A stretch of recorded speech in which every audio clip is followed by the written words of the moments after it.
देश नीति केवल सच्ची और पक्की खबरें। कांग्रेस जो हारी 3 राज्यों में, उन कारणों में अशोक गहलोत, कमलनाथ और भूपेश बघेल, इनके कहीं ना कहीं अडानी जी के साथ तार जुड़े हुए हैं।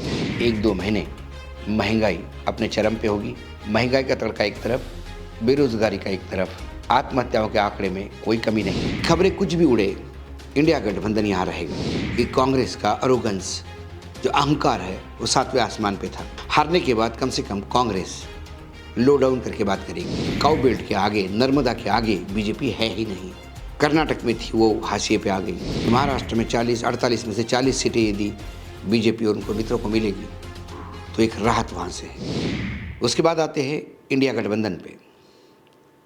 इंडिया गठबंधन का मामला, एक मीटिंग हुई, उसके बाद ममता ने स्वयं आने से मना कर दिया, उसके बाद नीतीश ने आने से मना कर दिया, लेकिन उन्होंने रिप्रेजेंटेटिव भेजे। लेकिन इसी पे गोदी मीडिया टूट पड़ा कि गठबंधन टूट गया। लेकिन महुआ मोइत्रा के निष्कर्षण पे जिस तरह से इंडिया गठबंधन उसके साथ खड़ा रहा, उससे एक बात तो कन्फर्म है कि खबरें कुछ भी उड़े, इंडिया गठबंधन यहाँ रहेगा। हाँ, कांग्रेस का बार्गेन पावर कम होगा और मुझे लगता है कभी कभी कांग्रेस के लिए करेक्शन की ज़रूरत है। कांग्रेस इन 3 राज्यों में आती है तो मैंने पहले भी ऐसे प्रोग्राम में कहा है कि कांग्रेस का अरोगेंस, जो अहंकार है, वो 7वें आसमान पे था। हारने के बाद कम से कम कांग्रेस लो डाउन करके बात करेगी, क्योंकि कांग्रेस के लिए 100 सीटें लाना बहुत ज़रूरी है। कर्नाटक, छत्तीसगढ़, मध्य प्रदेश, राजस्थान, हिमाचल प्रदेश, उत्तराखंड, आसाम, गुजरात, ये राज्य है देश के जहां बीजेपी और कांग्रेस आमने सामने हैं। कर्नाटक छोड़ के और हिमाचल छोड़ के कांग्रेस की अब कोई इस आमने सामने वाली राज्यों में सरकार नहीं है।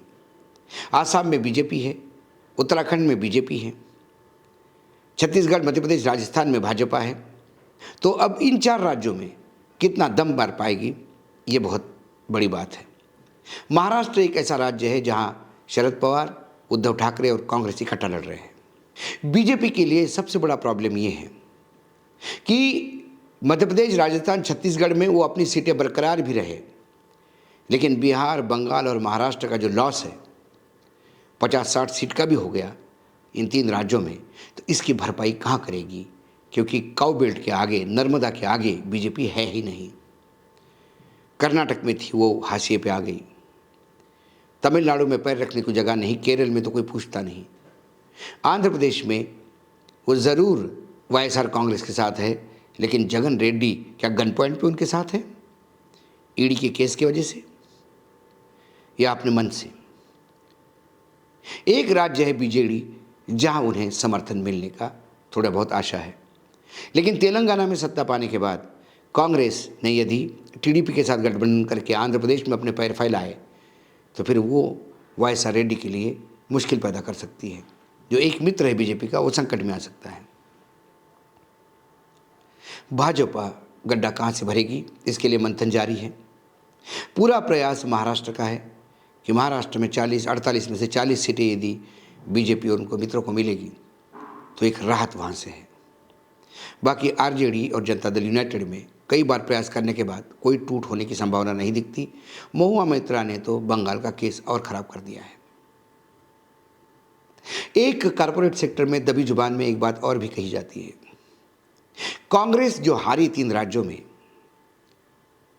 उन कारणों में अशोक गहलोत, कमलनाथ और भूपेश बघेल, इनके कहीं ना कहीं अडानी जी के साथ तार जुड़े हुए हैं। इस बारे में भी दबी जुबान में कारपोरेट सेक्टर में हिंट दिए जा रहे हैं।